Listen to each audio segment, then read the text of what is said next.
এই পৰ্যন্ত সন্ধান নাই কলিয়াবৰ চাহ বাগিচাত যিগৰাকী শ্ৰমিক লক্ষ্মীৰাম ভূমিজ নিখোজ হৈছিল সেই শ্ৰমিকজনৰ লোকজন বাঘৰ আক্ৰমণৰ সন্মুখীন হোৱাৰ আশংকা কৰিছে অঞ্চলবাসীয়ে লোকজনৰ নিৰুদ্দেশ সম্পৰ্কে পৰিয়ালে অৱগত কৰিছে আৰক্ষী আৰু বন বিভাগক সন্ধানহীন লক্ষ্মীৰাম ভূমিজক বিচাৰি এই পৰ্যন্ত কোনো অভিযান চলোৱা নাই আৰক্ষী অথবা বন বিভাগে মুঠৰ ওপৰত কলিয়াবৰৰ চাহ বাগিচাত এতিয়া অৰাজক পৰিস্থিতি অকল্পনীয় পৰিস্থিতি যিকোনো মুহূৰ্ততে বাঘে যিকোনো ব্যক্তিক আক্ৰমণ কৰাৰ আশংকাইৰে দেখা দিছে বাঘৰ ঢেকিয়াপটিয়াৰ এটা জাকে তাত বিচৰণ কৰি আছে তাত এগৰাকী শ্ৰমিকক ইতিমধ্যে বাঘে খাই নিধন কৰিছে বাঘে ভক্ষণ কৰিছে এগৰাকী মহিলাক আহত কৰিছে বাঘে আৰু তাৰ পিছত এই লক্ষ্মীৰাম ভূমিজ নামৰ আন এজন শ্ৰমিক আজি 4 দিন পৰ্যন্ত নিৰুদ্দেশ হৈ আছে আৰু সেই শ্ৰমিকজনকো বাঘে ভক্ষণ কৰাৰ সন্দেহ কৰিছে এতিয়া সকলোৱে আমাক এই সন্দৰ্ভত সবিশেষ জনাব তপন শইকীয়াই হয় কলিয়াবৰত বাঘৰ আতংক অব্যাহত থকাৰ মাজতে বিগত 4 দিন ধৰি এজন লোক সন্ধানহীন হৈ থকা ঘটনাই ব্যাপক চাঞ্চল্যৰ সৃষ্টি কৰিছে আৰু এই মুহূৰ্তত মই উপস্থিত আছো কলিয়াবৰ চাহ বাগিচাৰ অন্তৰ্গত সোণাৰী শাখাত আৰু এই সোণাৰী শাখাৰ বৰ লাইনৰ লক্ষ্মীৰাম ভূমিজ নামৰ লোকজন 4 দিন ধৰি সন্ধানহীন হৈ আছে আৰু এই আতংকৰ মাজতে এতিয়া বাগিচাৰ লোকসকলে থাকিব লগা হৈছে আৰু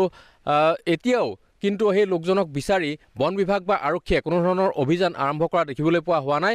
যদিও লোকজনৰ নিৰুদ্দেশ সম্পৰ্কে ইতিমধ্যে শিলঘাট আৰক্ষী চকীক অৱগত কৰা হৈছে বা বন বিভাগক অৱগত কৰা হৈছে কিন্তু এতিয়ালৈকে আৰক্ষী বা বন বিভাগৰ ফালৰ পৰা কোনো ধৰণৰ ব্যৱস্থা গ্ৰহণ কৰা পৰিলক্ষিত হোৱা নাই লোকজনক বিচাৰি আৰু তেনে আতংকৰ মাজতে এতিয়া স্থানীয় লোকসকলে দিন পাৰ কৰিব লগা হৈছে চাহ বাগিচাৰ মাজত কাম কৰিব লগা হৈছে আৰু এতিয়া কিন্তু 4 দিন ধৰি সন্ধানহীন হৈ থকা ঘটনাই সন্দেহৰ উদ্বেগ ঘটাইছে যে এই লোকজনক বাঘে আক্ৰমণ কৰিলে নেকি বা বাঘে ধৰিলে নেকি বা বাঘৰ মুখৰ আগত পৰিল নেকি সেই লোকজন মই স্থানীয় এজন লোক আছে তেওঁৰ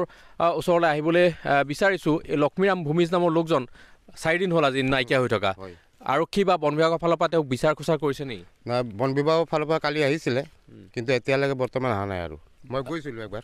মোৰ দেউতা হয় আপোনাৰ দেউতা মোৰ লক্ষ্মীৰাম ভূমিজ মোৰ দেউতা হয় কোনফালে গৈছিলে এইফালে ওলাই আহিছিলে সি তাৰপাছত আমি ভাবিলোঁ ভাইটোৰ ঘৰ তপা হ'লা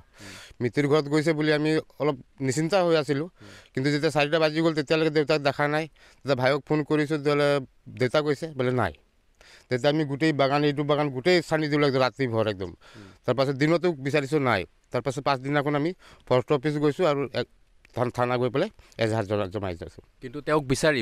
পুলিচ বা বন বিভাগে কিবা এতিয়া নাই বন বিভাগে খালি আহিছিলে কালি এতিয়ালৈকে বৰ্তমান মই গৈছোঁ বোলে আহিম বুলি কৈছে এতিয়ালৈকে অহা নাই হয় আপোনালোকে কি সন্দেহ কৰিছে আমি সন্দেহ কৰিছোঁ যাতে মানে ওলাই গৈছে বুঢ়াটো কোনফালে ফাঁচি আছে নেকি অলপ খোজকাঢ়িবও নোৱাৰে লাঠিটো লৈ খোজকাঢ়ে যেতিয়া বাঘো ধৰ ওলাই আছে তেনেকুৱাতো হ'ব নালাগে ধৰ মোৰ সন্দেহ মানে হ'ব নালাগে হয় নিশ্চয়কৈ যিহেতু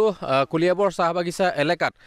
দীৰ্ঘদিন ধৰি বাঘে আতংকৰ সৃষ্টি কৰি আহিছে আৰু শেহতীয়াভাৱে যোৱা শনিবাৰে বাঘৰ আক্ৰমণত এগৰাকী মহিলা আঘাতপ্ৰাপ্ত হৈছিল আৰু এজন কলিয়াবৰ চাহ বাগিচাৰ পৰা আমি আপোনালোকক পৰিৱেশসমূহ দেখুৱাইছোঁ